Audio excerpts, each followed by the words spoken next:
Romanos 5 dice que Dios muestra su amor por nosotros así, que cuando todavía éramos pecadores, Jesucristo murió por nosotros. Porque Él nos amó de tan grande manera, amamos a los demás. Esa es su iglesia, donde somos edificados y consolados, incorporados y restaurados, discipulados y enviados. Y aquí es donde inicia, porque en todo lugar donde vayamos, toda persona debe conocer las buenas nuevas. Por eso predicamos en todo tiempo, agradecidos con su fidelidad. Le buscamos porque lo necesitamos, en comunión con su palabra en obediencia, mostrando ese amor que recibimos. Ahora, enviamos por los perdidos. Esta es la vida eterna, que te conozcan a ti, el único Dios verdadero.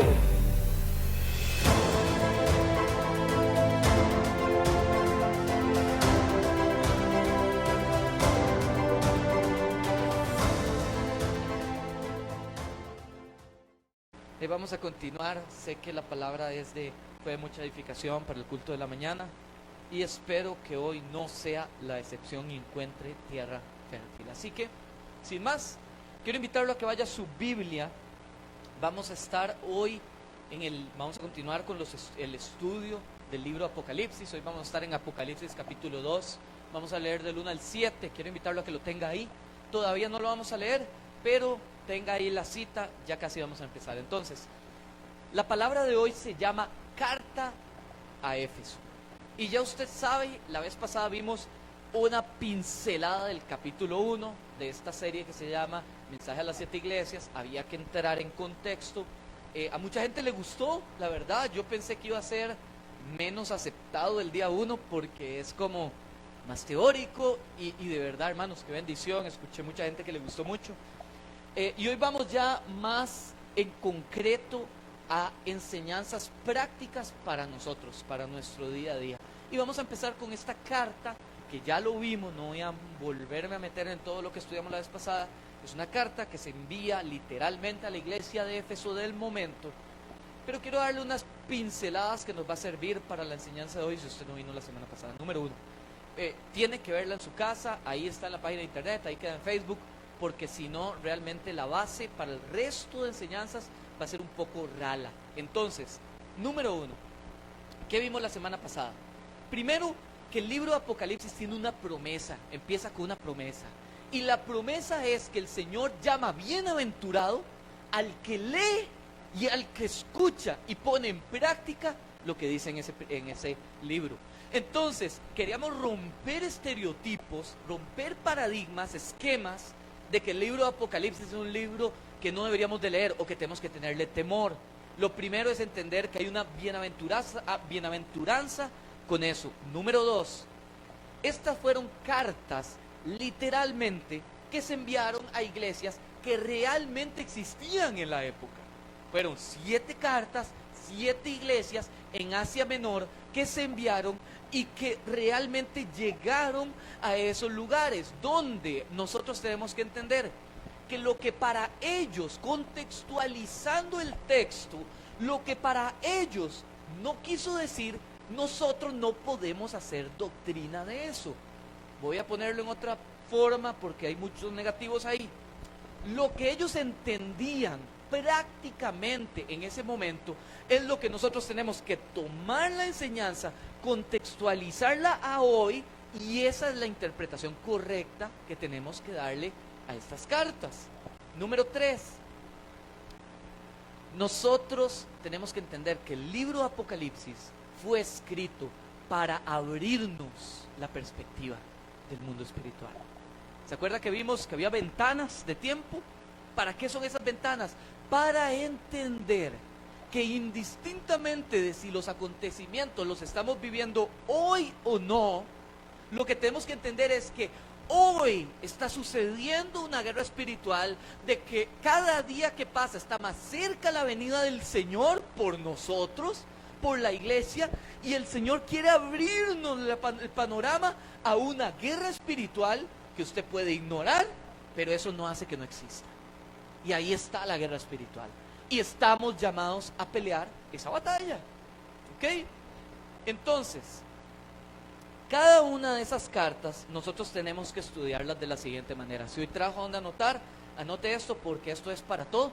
Y si a usted le gusta leer la Biblia, que espero que le guste, que esté enamorado de la palabra de Dios, usted puede estudiarlas solo haciéndose estas dos preguntas. La primera es, de que en cada carta, ¿qué nos dice cada una de estas cartas? Éfeso, Esmirna, Pérgamo, Laodicea, Filadelfia. ¿Qué nos dice cada una de estas cartas que nosotros debemos de alejarnos de? ¿Qué prácticas nosotros deberíamos de distanciarnos como creyentes hoy? Y la segunda pregunta es, ¿qué debemos de estar haciendo que esa iglesia estaba practicando hoy? Esa debería ser la aproximación que nosotros debemos de darle a cada una de esas cartas en la interpretación. Entonces, quiero responderle esto. ¿Qué deberíamos de estar haciendo como iglesia? ¿Qué debemos de estar haciendo? ¿Qué nos da identidad como creyentes? Y creo que si nos vamos a lo más básico, a lo más fundamental de nuestra fe, yo quiero decirle que nosotros como creyentes deberíamos de estar haciendo dos cosas fundamentalmente. Número uno, deberíamos de ser fieles a la palabra de Dios. Deberíamos de amar su palabra, deberíamos de comer su palabra, deberíamos de vivir su palabra. Pero no podemos ser fieles a lo que no conocemos. ¿Está conmigo? Por eso tenemos que leer la palabra todos los días. Tenemos que estudiar y escudriñar y entender realmente lo que el Señor quiere que nosotros hagamos y practiquemos. Entonces, el verdadero cristiano se identifica porque es fiel a su palabra. Y el verdadero cristiano se identifica porque ama al Señor sobre todas las cosas y ama a su prójimo. Amamos la comunidad. Un cristiano que dice es que no hay iglesia, mi hermano, tiene que poner en tela de duda su fe. Un cristiano que dice es que a mí me cuesta amar a los demás, tiene que poner en tela de duda su fe. Porque si usted tiene a Dios y Dios es amor, usted está revestido, está lleno, está cargado de amor. Y tenemos que dar lo que somos. Y en esencia, si somos hechos a su imagen, el Señor nos llena de su amor para poder darle a otros. Incluso en situaciones donde no es natural amar. Para nosotros no es natural amar. Ya voy a verlo más adelante. ¿Está conmigo? Entonces, una vez que vemos eso, quiero hablarle, eso fue lo que vimos la semana pasada, el contexto de las cartas. Vamos a ir a Apocalipsis 2.1, quiero que lo lea conmigo, dice: escribe, Reina Valera, escribe al ángel de la iglesia en Éfeso. ¿Quién va a escribir esta carta? Y si usted tiene una Biblia como la mía, hasta la Biblia Thompson, si usted tiene alguna Biblia como la mía, usted se dará cuenta que usted va leyendo las páginas todas escritas en texto negro, y usted llega y empieza a leer el capítulo 2 de Apocalipsis y se da cuenta que está en rojo. Y si usted estudia la Biblia, se da cuenta que todo lo que está marcado en rojo es la palabra que nuestro Señor Jesús deja. Mi hermano, lo que vamos a escuchar no solo es Biblia, no solo es palabra de Dios, es el mismo Señor Jesús hablándonos. Y tenemos que tomárnoslo con el peso de lo que esto implica. Es el Señor Jesús trayendo un mensaje para usted y para mí. Y dice: escribe al ángel, escribe al mensajero, escribe al pastor de la iglesia de Éfeso y dile: el que tiene las 7 estrellas en su diestra. Y lo podemos ver más adelante, eso está en el capítulo 1, y está hablando el Señor de el control que Él tiene sobre el liderazgo de esas iglesias. El que anda en medio de los 7 candeleros. Los 7 candeleros representaban las 7 iglesias. Y creo que lo primero que podemos sacar aquí es, mi hermano, donde hay una iglesia está el Señor moviéndose. Escúcheme, el Señor Jesús. Nosotros no venimos aquí a celebrar una religión, no venimos aquí a celebrar muertos, venimos aquí a celebrar un Dios vivo, resucitado, y que no solo transforma personas. Quiero decirle una cosa, una cita que vi uno de estos días: el Señor no solo transforma personas malas en gente buena, el Señor transforma muertos y los hace vivos. Eso fue la obra que el Señor hizo en nosotros. El Señor se está moviendo, y hoy orábamos ahí, estamos intercediendo y le decíamos: Señor, sabemos que tú te estás moviendo. Hoy el Señor se está moviendo acá. Hoy el Señor anda caminando en medio de este lugar. Y yo sé que usted tal vez dice: Derek, no lo puedo ver. Que usted no lo pueda ver no quiere decir que no esté. Ahí está el Señor moviéndose, esa es su promesa. El Señor quiere moverse en medio de sus iglesias. Dios quiere moverse donde se predica su palabra. Dios quiere moverse donde hay temor de Él. Dios quiere moverse donde estamos congregados para adorarle. Yo no sé usted que vino hoy. Yo vine a tener un encuentro con este Dios vivo. Entonces, y aquí hay N posturas. Y no me voy a meter con ninguna postura, se las quiero contar, porque si usted va y estudia y después me dice, Eric, es que yo no sabía, quiero contarle. Hay N posturas de la dirección que llevan estas cartas. Existe una postura del tema de tiempo. Hay gente y no gente que no estudia, personas que aman la Biblia, que estudian la Biblia, que son teólogos, que han dedicado su vida a estudiar la Biblia. Dicen que las iglesias, hay personas que dicen que las iglesias hablan de temporadas, 7 temporadas después de la iglesia primitiva, vinieron 7 temporadas de iglesias. Hay personas que dicen que son tipos de iglesia, que durante todos los tiempos y durante todas las épocas ha habido tipos de iglesia y que las cartas son escritas para diferenciar tipos y asociar. Hay personas que escriben que simplemente es una reseña histórica. Yo no tengo la conclusión de eso, ni se la quiero dar. Yo lo que quiero decir es, la Biblia es doctrina, es palabra de Dios toda. Y Apocalipsis es parte de eso. Y si el Señor registró estas cartas como parte de su palabra, mi hermano, cuando usted se va a la historia bíblica, usted se va a encontrar que hay múltiples cartas. Bernabé mandó cartas, Timoteo mandó cartas, hubo N cartas, pero estas cartas particulares que el Señor le revela a Juan quedaron registradas aquí. Por lo tanto, es importante entender que nosotros debemos amarlas, estudiarlas, aprenderlas, vivirlas. Entonces creo que lo más importante es entender, eso es doctrina, eso es Biblia, eso es fundamento y eso es verdad. Y una vez más tenemos que estudiar qué significaba para ellos. Las cartas tenían algunas características. Por ejemplo, de las 7 cartas, y sé que me estoy extendiendo en la introducción, no se preocupe, esto no lo vamos a ver todas las semanas, pero es importante entrar ya al tema como tal. Estas cartas tenían un orden, llevaban un orden. El orden no fue, no sé, mira, voy a poner esa y esa y esa. Hay gente que dice que es una importancia, otros que dicen que son eras. Yo le quiero decir que es un hecho. Un hecho es que la línea postal, cuando se enviaban cartas, se enviaban de una forma similar a como funciona hoy. Hay rutas donde se va entregando una carta, luego la que sigue, luego la que sigue. Las cartas llevaban un orden postal. Y literalmente, la historia de la iglesia habla que las cartas realmente se fueron a entregar. Juan, dicen teólogos, que Juan no solo escribe el libro de Revelación, el libro de Apocalipsis, sino que Juan hace 7 copias. Recuerde que estaba encarcelado y vivía ahí en la isla de Patmos, y ahí era donde estaba Juan. Juan hace 7 copias y manda cada una de estas copias a cada una de esas iglesias, y las iglesias realmente reciben la carta porque se tenía que leer. Porque creo que una aproximación equivocada que le damos al texto es que pensamos que como son cartas para la iglesia, esto es para el pastor o esto es para los líderes. Mi hermano, literalmente el pastor tomó estas cartas y las leyó a la iglesia. Le dijo: iglesia, ¿qué vamos a hacer? Literal.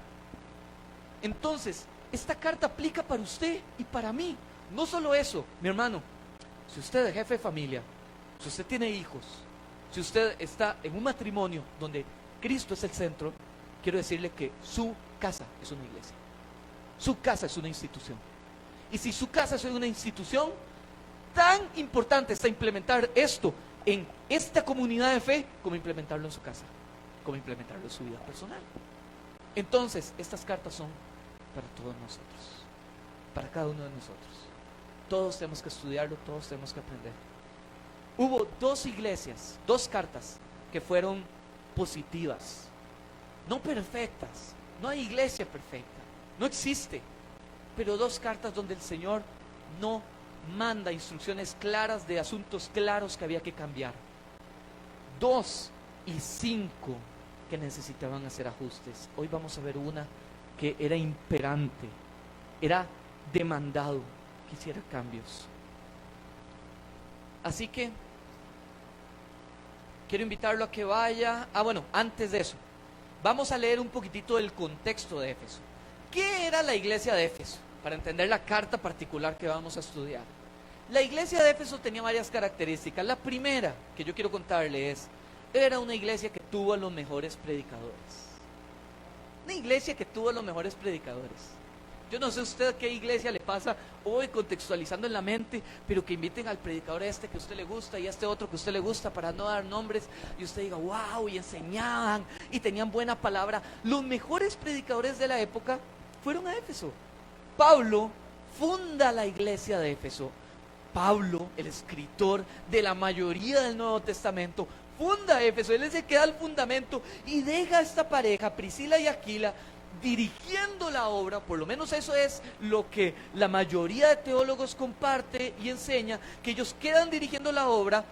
Viene también un predicador que se llamaba Apolo, y yo creo que es una persona subestimada, se los decía en el culto anterior de la Biblia. Este hombre Apolo, la Biblia dice que era un gran predicador, pero tenía una revelación parcial. ¿Él de qué hablaba? Del bautizo de Juan. Solo lo que él predicaba. Él no había recibido la enseñanza de Cristo. Y ojo el tipo de predicador que era Apolo. En algún momento, cuando los nuevos creyentes estaban debatiendo y ellos empezaban a discutir y decían, yo soy de Pedro, yo soy de Pablo, y algunos decían, yo soy de Apolos. Vea el nivel donde lo ponían a este hombre, la cantidad de dones que tenía, la cantidad de influencia que tenía. Pero ¿sabe por qué yo creo que es menospreciado? Porque Apolo llegó con mucho don, revelación parcial, pero fue un hombre humilde que se puso a los pies para aprender, de Priscila y Aquila, que le enseñaron la doctrina de Jesucristo. Qué importante, paréntesis, ser una persona llena de dones, pero tener la humildad para reconocer cuándo necesito sentarme a los pies de alguien para aprender. Lo dejo ahí, hermano, tal vez es para alguien. En fin, predicó Apolos, predica Pablo regresa en su tercer viaje, está 3 años ahí enseñando doctrina. Timoteo pastorea la iglesia, y más adelante incluso el apóstol Juan enseña. Era una iglesia donde lo mejor de lo mejor predicó, lo mejor de lo mejor dirigió la iglesia, lo mejor de lo mejor recibió palabra. Quiero invitarlo, vaya rápidamente, libro de Hechos 19, voy a leer del 17. ¿Se acuerda que la semana pasada yo le conté la historia de que Pablo estaba echando fuera demonios y vienen unos y lo querían imitar y dicen, en el nombre de ese Jesús que predica Pablo, sal fuera, y no sucedió nada, ¿verdad? Y el demonio se les vino, yo conozco a Pablo, pero yo no sé quién eres, y vino y literalmente peleó con ellos, los desnudó y tuvieron que salir corriendo. Y llega el versículo 17, se está fundando la iglesia de Éfeso y dice, ojo, y esto fue notorio a todos los que habitaban en Éfeso, así judíos como griegos, y tuvieron temor todos ellos, y era magnificado el nombre del Señor Jesús. Magnificado. Vea cómo empieza la iglesia. Y muchos de los que habían creído venían confesando y dando cuenta de sus hechos. Asimismo, muchos de los que habían practicado la magia trajeron sus libros y los quemaron delante de todos, y hecha la cuenta de su precio hallaron que era 50,000 piezas de plata. Así crecía y prevalecía poderosamente la palabra del Señor. Hablemos de una iglesia misionera de ejemplo, mi hermano. Eso era Éfeso, donde llegó.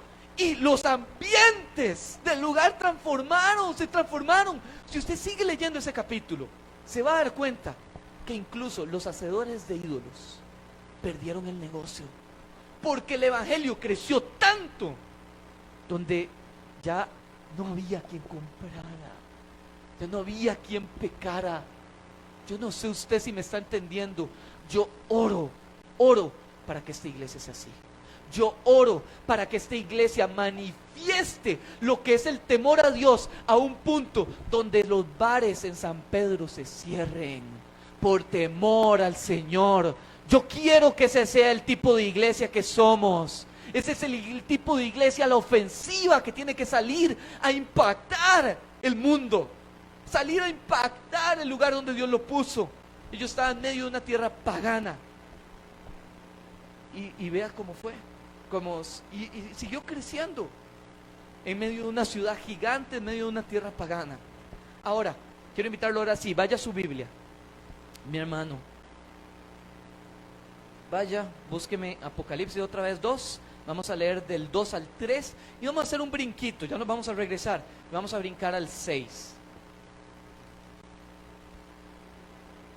Dice el versículo 2, dice: yo conozco tus obras y tu arduo trabajo y paciencia, y que no puedes soportar a los malos, y has probado a los que se dicen ser apóstoles y no lo son, y los has hallado mentirosos, y has sufrido, y has tenido paciencia, y has trabajado arduamente por amor de mi nombre, y no has desmayado. Brinca ahí el 6 y dice: pero tienes esto, que aborrecen las obras de los nicolaitas, las cuales yo también aborrezco. Yo creo que esto define lo que era la enseñanza de lo que vimos anteriormente. Una iglesia bien enseñada, una iglesia con doctrina, una iglesia que servía al Señor, una iglesia que entendía el yugo de seguir a Cristo. Mi hermano, ¿hay un yugo para seguir a Cristo? Sí. Mateo 11:29 dice: lleva mi yugo sobre vosotros y aprended de mí, que soy manso y humilde de corazón, y hallaréis descanso para vuestra alma. Claro que hay un yugo para seguir a Cristo. ¿Por qué? Porque vas a seguir a Cristo y va a haber un peso que cargar de las críticas de tu familia. Va a haber un peso que cargar de cosas que tu carne quiere hacer, pero te abstienes por amor a Él y a su nombre, por honrar su santidad. Hay un peso que llevar. Esta iglesia entendía lo que era llevar ese yugo. Era una iglesia bien enseñada, una iglesia donde era intolerante al pecado. Pecado se le llamaba pecado, a lo bueno se le llamaba bueno y a lo malo, malo. Y el que venía a enseñar algo diferente a lo que decía la Biblia era desechado de esa iglesia. Era una iglesia que lo hacía por amor a su nombre. La palabra amor, agape, habla de afecto, de benevolencia al nombre de Dios. Cuando usted sirve al Señor, ¿por qué lo hace? ¿Por qué lo hacemos? ¿Por qué servimos al Señor? Por amor a su nombre. Esa debería ser la respuesta. Porque hay un respeto y una honra a lo que significa Jehová, a lo que significa su santo nombre. Era una iglesia que aborrecía las obras de los nicolaitas. ¿Quiénes eran los nicolaitas? Vean, no me voy a meter en el tema porque uno, no tengo tiempo, y dos, pero le quiero dar una pincelada, y dos, hay muchas posturas también con respecto a eso. Le voy a dar un par de posturas. Los nicolaitas, hay teólogos que dicen que los nicolaitas eran seguidores de un diácono que se llamaba Nicolás. Este diácono se apartó de la buena doctrina y empezó a enseñar impureza sexual, que usted podía vivir un evangelio con impurezas en su sexualidad o impurezas en su forma de vivir. Otra posición habla de que la palabra nicolaita viene de Nicao Laos, que quiere decir conquistadores del pueblo, personas que se habían encargado de sembrar un liderazgo dentro del pueblo de la iglesia para llevarlos a un gnosticismo que los alejaba de Dios, que al final los llevaba a prácticas mundanas. Pero ¿qué es lo importante de tomar del texto? Que el Señor dice que Él aborrecía las obras de los nicolaitas.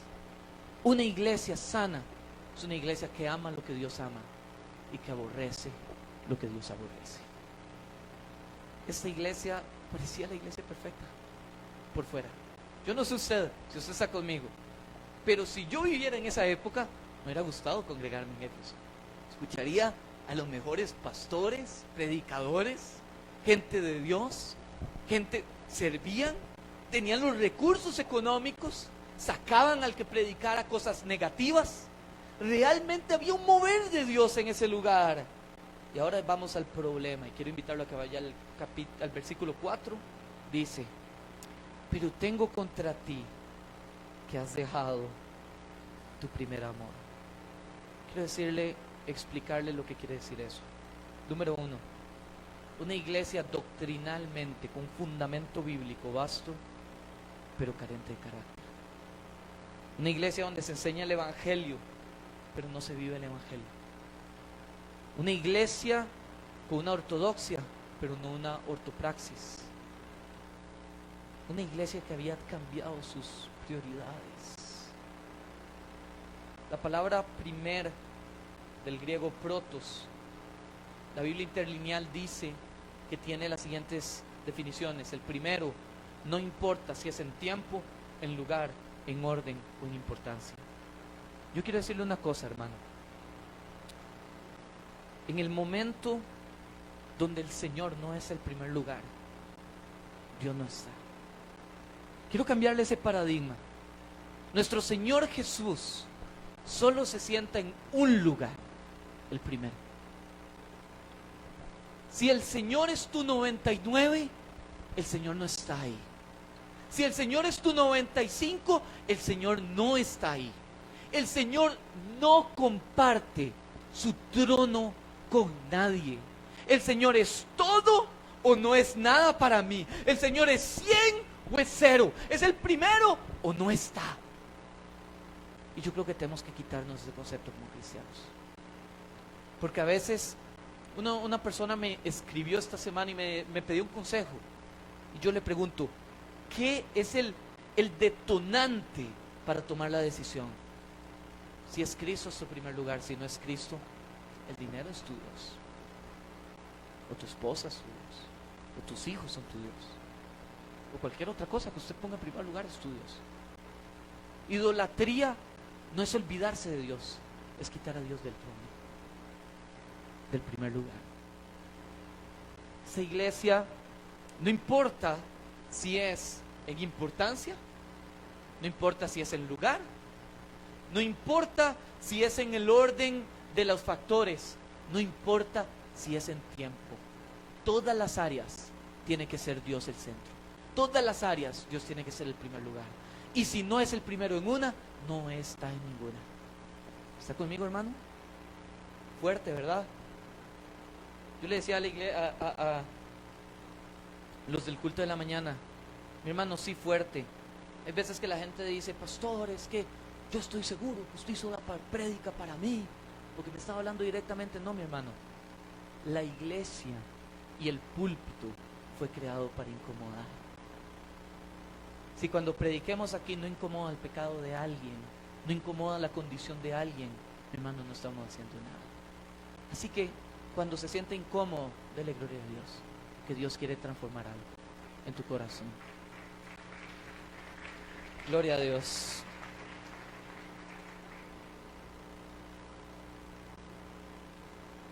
La iglesia de Éfeso era una doctrina sin amor. Se había olvidado del amor. Mi hermano, allá afuera hay un mundo que le encanta la criticadera.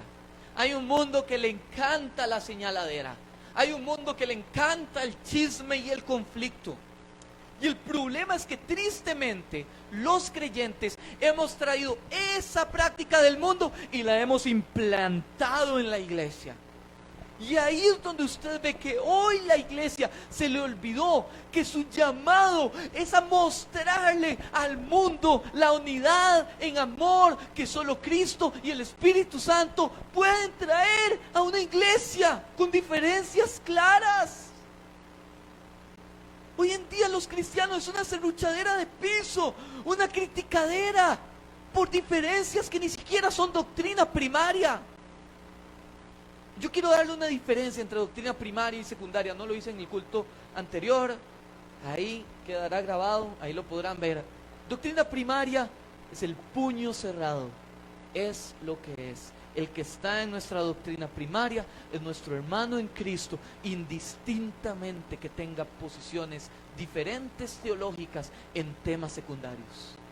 Y hay una doctrina secundaria que es bueno enseñar, es bueno aprender, es bueno que las iglesias tengan definida, pero va a traer diferencias entre perspectivas de cómo se ven temas particulares que no son primarios, como el uso de dones, perspectivas acerca de la salvación, etc. Mi hermano, la doctrina primaria no puede ser tocada. Pero la doctrina secundaria es simplemente la forma en cómo tenemos que coexistir, que respetar, que amarnos, a pesar de que hayan diferencias en el tema. Como iglesia yo le abro mi corazón. Uno de estos días vamos a hacer una serie acerca de doctrinas secundarias de esta congregación particular.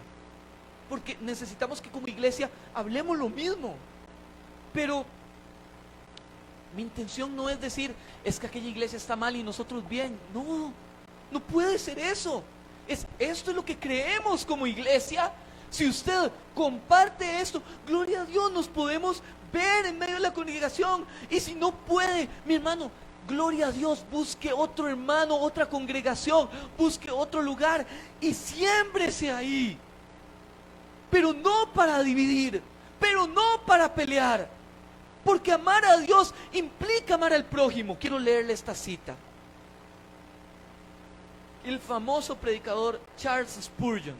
Yo la traduje, quiero decirle, tal vez no es la mejor traducción, pero creo que se entiende. Entonces, quiero leerle esta cita. Dice Spurgeon, o escribe Spurgeon. Hay un concepto que se llama en inglés High Churchism. Le puse gran eclesiástico, no encontré el concepto en español, que habla sobre las diferencias de la iglesia anglicana con la iglesia protestante. Tema secundario, básicamente. Y Spurgeon viene y escribe y dice: ahora odio este concepto de High Churchism como mi alma odia a Satanás. Oh, qué fuerte como empieza este tema. Yo no conozco, obviamente, a Spurgeon, no lo conocí, no puedo saber cuáles eran los temas que más odiaba, pero me imagino que Satanás estaba en el número 1 o número 2 o por ahí en su top, ¿verdad? Y viene él y dice: odio este tema secundario como mi alma odia a Satanás, pero amo a George Herbert, que predicaba esto.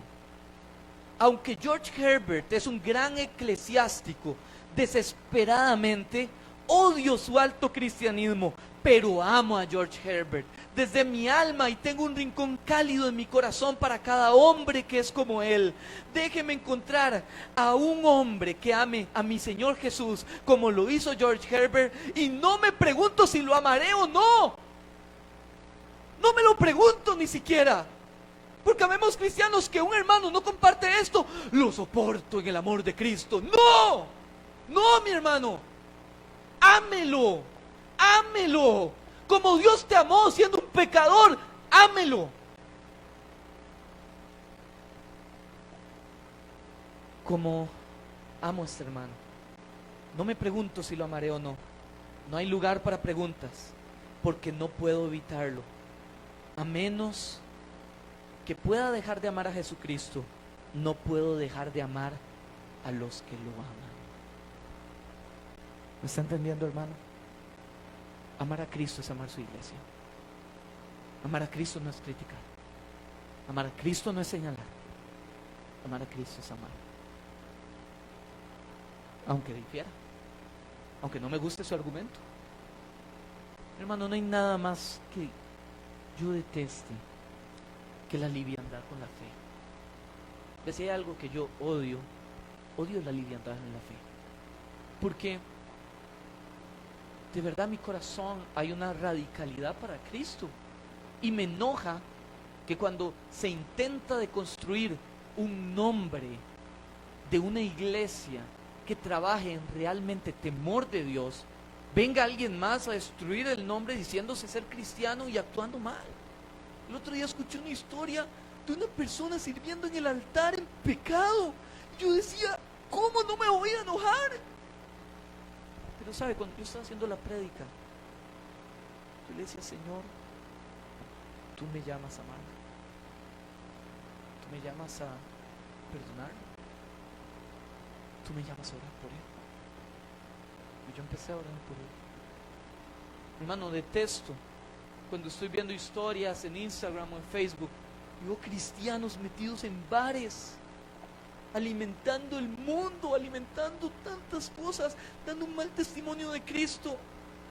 Yo entendí que a pesar de que odie su práctica, tengo que amarlos. El reto del creyente es amar a una persona a pesar de que odiemos situaciones que la persona practica o cree. Ese es el reto de nosotros.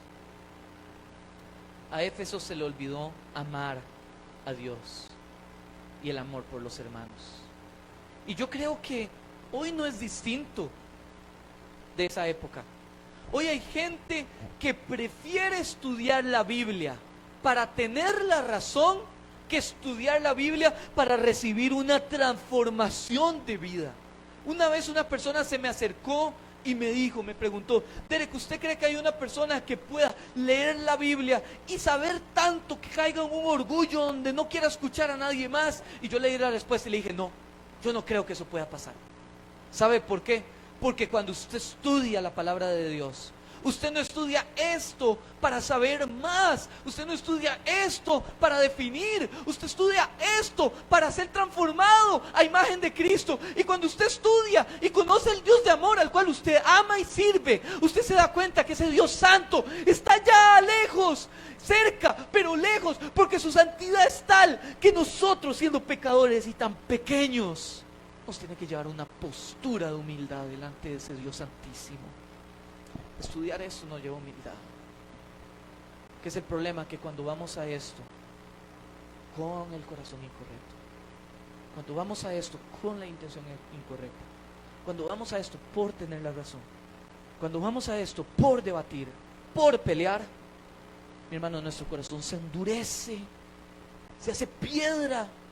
Y en ese momento nosotros no tenemos la capacidad de amar. Porque cuando nosotros entendemos y leemos el problema de la iglesia de Éfeso, a veces somos muy románticos y hablamos de enamoramiento. Y es muy raro, porque los cristianos decimos: Dios es amor.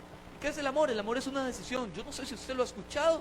Si es la primera vez, no se preocupe, estamos aprendiendo. Pero los cristianos entendemos que el amar es una decisión, no una emoción. El enamoramiento es una emoción, el amar es una decisión. ¿Y qué fue lo que pasó con Efesios? Con la iglesia de Éfeso. Tomó una decisión de hacer un cambio en sus prioridades. Su corazón se endureció y se apartó de la decisión más importante, que era tener al Señor en el centro. Yo no sé si esto es cultural, yo no sé. Tal vez alguien de afuera me lo pueda explicar. Pero yo a veces me pregunto: ¿por qué los latinos somos tan inestables con nuestra fe y nuestras creencias? ¿Será porque somos demasiado emotivos? ¿Será porque venimos de una cultura machista y quizás vemos a Dios como un papá que siempre tenemos que agradar, y si no hacemos las cosas bien se enoja con nosotros y nos saca de la casa o nos regaña? Mi hermano, la iglesia de Éfeso era una iglesia que veía al Señor, lo honraba como Señor, pero se olvidó del Señor como papá. Y si el Señor no es tu papá, es difícil tener relación, porque siempre vas a trabajar por agradarlo y nunca va a ser suficiente. Ellos tenían respeto por el nombre de Dios, pero la comunión se separó, no era la misma. El plan del enemigo, ¿se acuerda que hablamos de abrir velos, de entender la realidad espiritual? El plan del enemigo es dividirnos. Es el plan del enemigo. Yo les contaba la historia de cómo cazan los leones. Los leones agarran y atacan manadas de animales quizá más fuertes que ellos. ¿Cómo es que ellos llegan a la presa? Separan a uno de la manada, y ahí es fácil. Ahí le brincan 6, le brincan 4 y lo destruyen. Mi hermano, el plan del enemigo es separarnos de ser iglesia para destruirnos. Si usted se pone a pensar a nivel país, ¿qué es lo que ha pasado con la iglesia? Muchas veces la iglesia está tan dividida que es más importante los problemas secundarios que dar un golpe de autoridad en la mesa y decir: ¿sabes qué? Pecado es pecado. Si para Dios es sí y vamos todos juntos. Si es no, y vamos todos juntos. Y Dios quiere abrir nuestro entendimiento en eso. Y yo no le estoy diciendo que la doctrina no es importante. La doctrina es importantísima y hay que estudiar la Biblia y hay que ser fiel a su palabra. Por eso le dije el fundamento: hay que ser fiel a su palabra y estudiar su palabra, y es importantísimo estudiarla, pero entender que su palabra lo que va a producir en nosotros es vida, y va a transformar áreas que estaban en oscuridad y las va a llevar a vida. ¿Para qué? Para que usted y yo seamos más a la imagen de Cristo y podamos amar más y hacer hacer más y alcanzar más e ir a más. Para eso es que el Señor nos dejó la doctrina. La doctrina en sí misma, si no produce transformación y no produce regeneración y no produce cambios en el salvo, es solamente letra y conocimiento. Esto es poder, porque el Espíritu actúa a través de su palabra para generar una transformación de vida.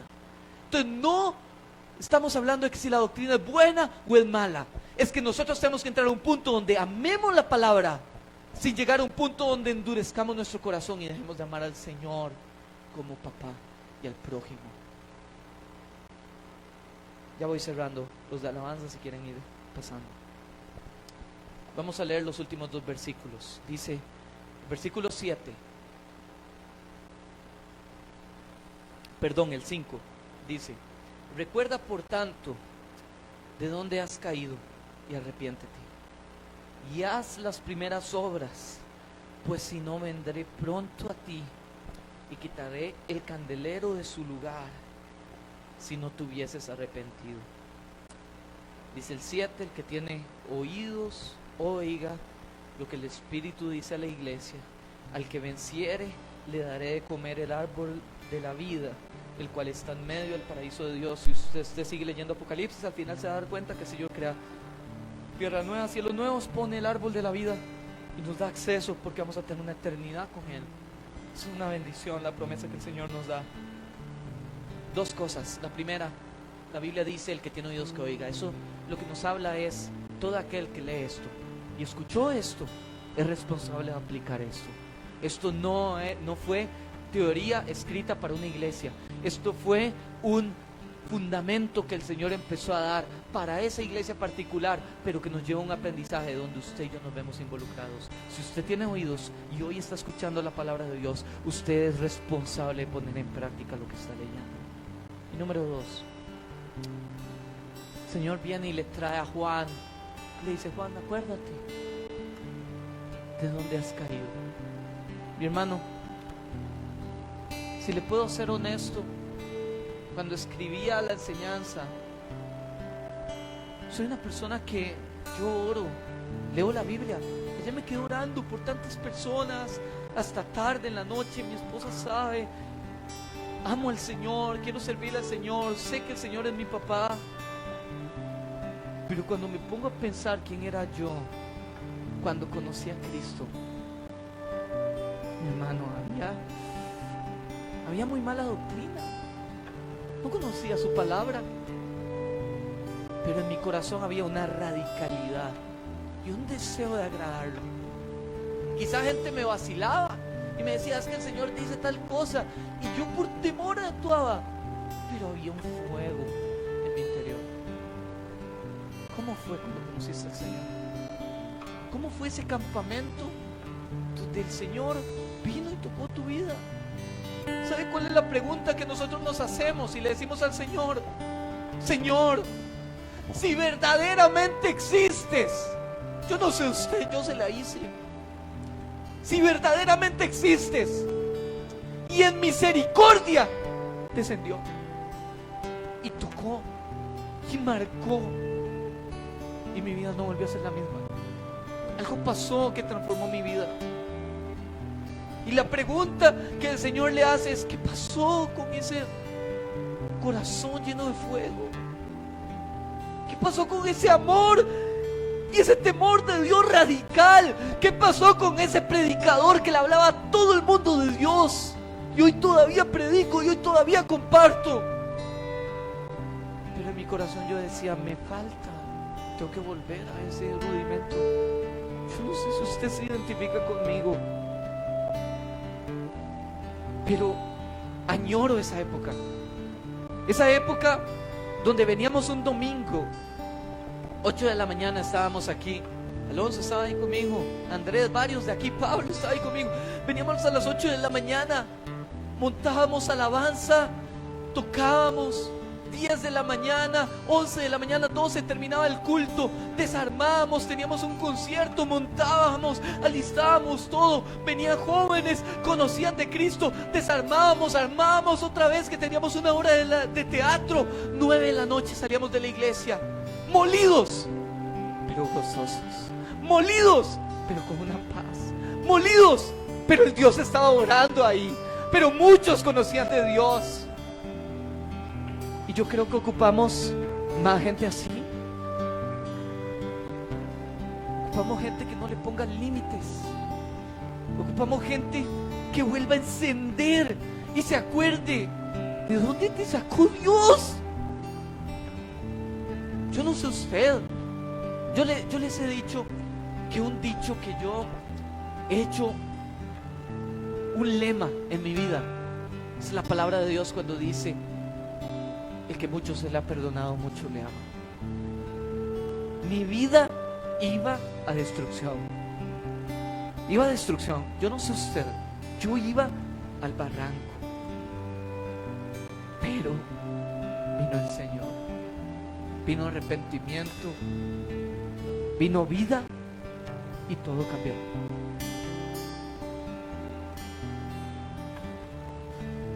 La iglesia de Éfeso tuvo toda la doctrina, tuvo todos los predicadores, y el Señor viene y da esta palabra fuerte. Y yo no me sé mucho de la historia, no me sé cada detalle de lo que continuó en la iglesia de Éfeso, pero puedo decirle que hoy esa iglesia ya no existe. La ciudad de Éfeso ya no existe.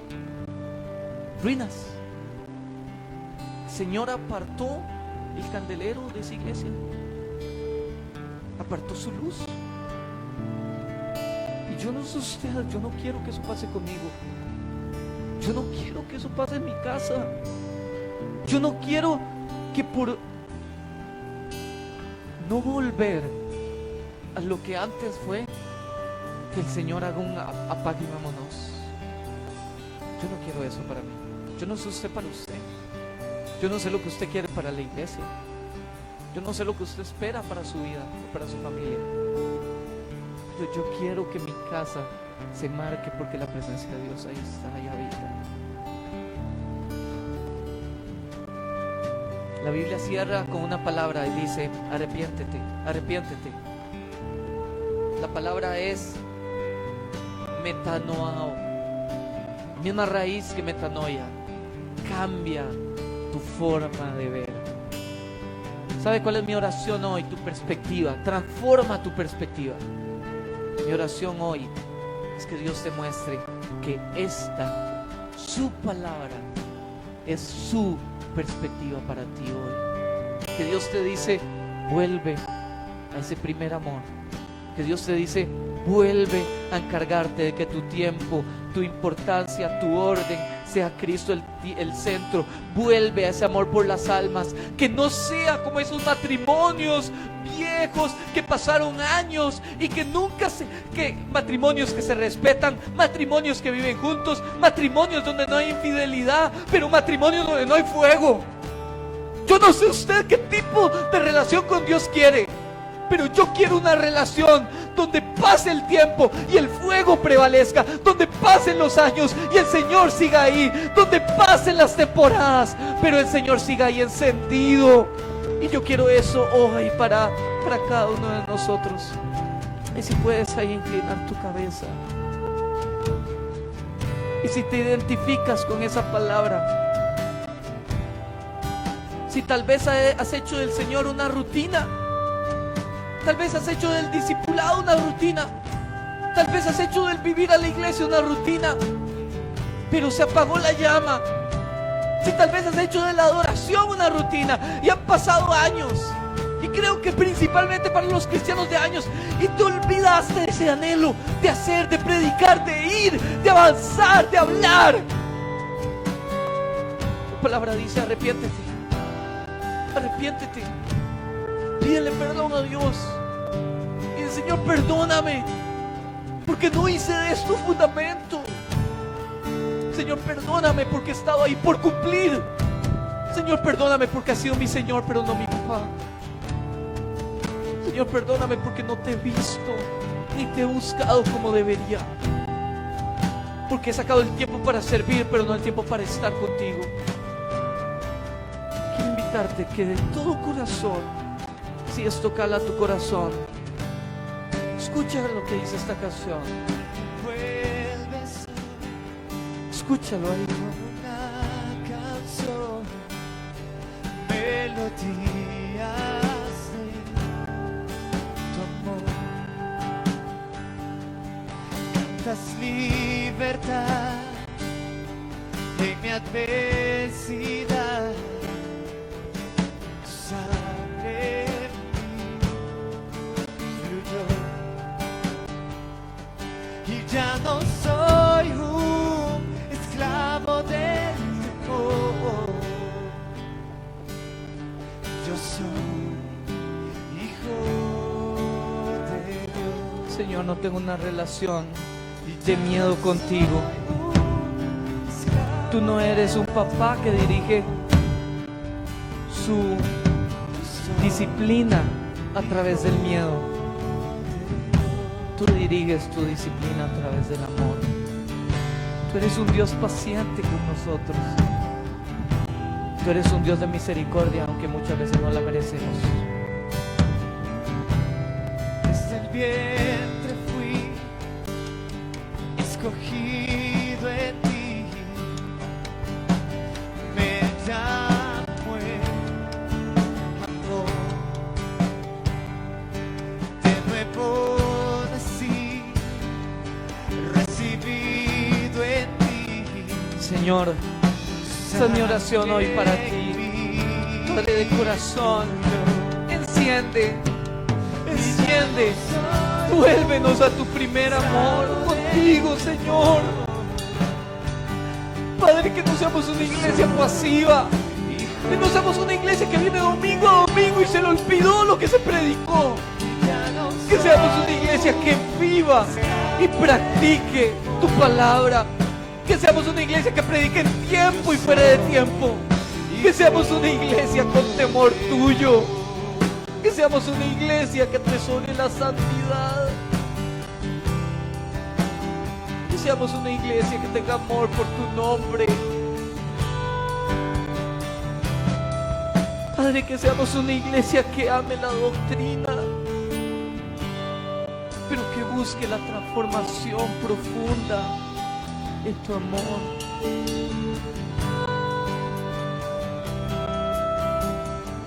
Y estoy rodeado por los brazos del Padre. Sí, Señor. Sí, Señor, sella esa palabra. Y estoy Sella esa palabra. rodeado Sella. Que tu candelero por canciones nunca se aparte de mi casa. Que tu candelero nunca se aparte de mi vida. Que tu candelero nunca se aparte de la iglesia. Que tu candelero siempre alumbre. Que tu candelero siempre tenga aceite. Aceite. Que hoy esté lleno de aceite. Dame un corazón humilde. Dame un corazón, Señor, dispuesto. Dame un corazón perdonador para aquel, Señor, que hoy quizá mi corazón le guarda rencor.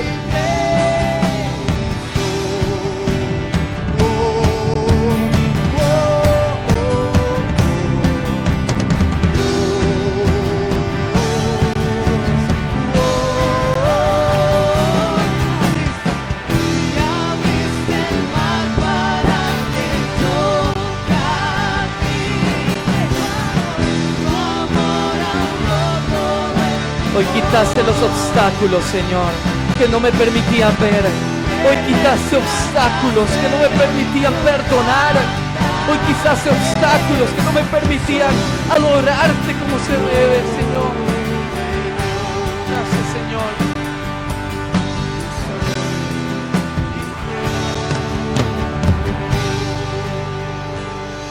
Quiero invitarlo a que tome su santa cena ahí. Con eso cerramos, Olman. Gracias, mis hermanos, por tenerlo conectado.